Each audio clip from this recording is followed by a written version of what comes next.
How's it going, guys? A little bit after this, Thor review will be coming up. I already filmed 3 reviews of it, and one of them is about to be edited.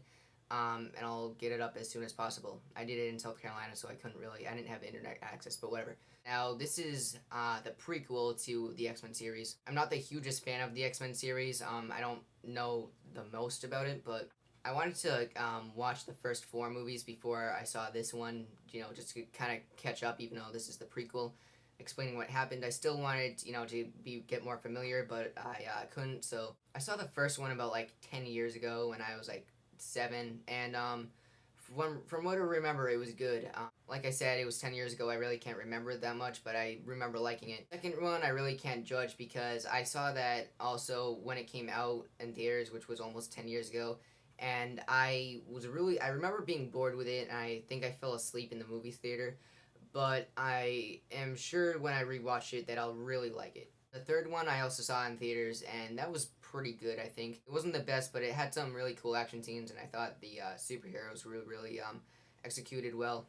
Now, X Men Origins Wolverine, I did not really like that much. It's okay, but it really didn't get me invested in how Wolverine originated. Wolverine came in this point of time where nothing was really interesting. There was nothing. It really didn't have many characters that are from the regular X Men series, and it didn't show how X Men started. It was just in the middle of everything, so I didn't really care about it at all. Now, X Men First Class was really good. It was so much better than X Men Origins Wolverine. It did everything that that movie did wrong, basically. It really invested me in the characters. I cared for them a lot more, and I was really more into the plot, and I thought it was just overall just executed much better than Wolverine. Now, like I said, this is a prequel to the other X-Men movies. It shows how the X-Men got started. There are pretty much, a group of mutants all around the world who have strange powers, and they unite and, make a group. The main protagonist of the X-Men series is Professor X. The antagonist is Magneto. Originally, they were colleagues in the same group, and so was Mystique, and so was a bunch of other mutants. Now, the government wants them dead, and that is a problem. And also, Kevin Bacon plays a villain who basically just wants to take over the world. Now, I would call that a cliche, but I mean, this was a comic book series made in like the 40s or something, so I'll let that go. Now, James McAvoy plays Professor X and is really actually good here. I mean, I've never been a huge fan of him, but he really does give a good performance in this movie. Now, the guy that plays Magneto is named Michael Fassbender. He is an uprising star and also does really good. He also does a good job in this movie. I was impressed with him. Now, this movie did a really good job of explaining why Magneto is a villain. He was a Holocaust survivor and basically survived because of his powers. Both his parents were killed in the Holocaust right in front of him. Not only was he Jewish as a minority, but he was also a mutant.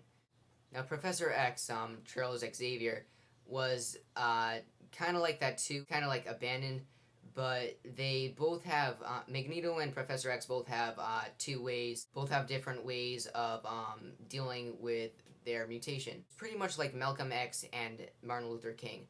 Malcolm X is Magneto and uses just violence and force and is more prejudiced against non-mutants.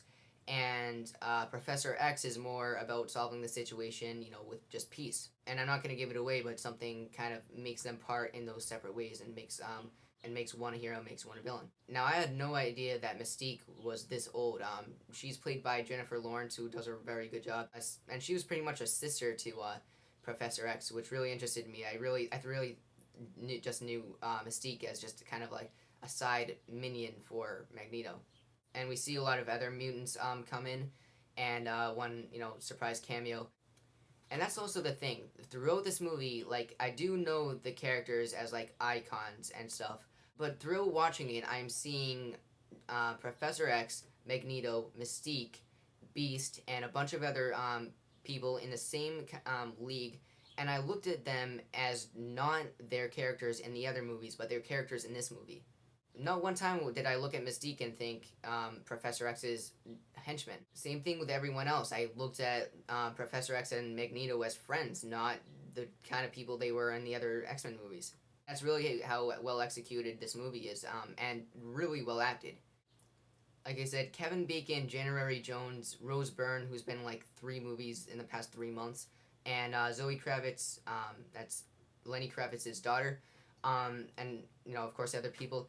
They're all really good in their roles and do just a great job of portraying these characters. The action scenes are really done well. The direction's good. The whole look of the film is really good, and just how the origins of the X-Men came to be really interested me much more than X-Men origins Wolverine did.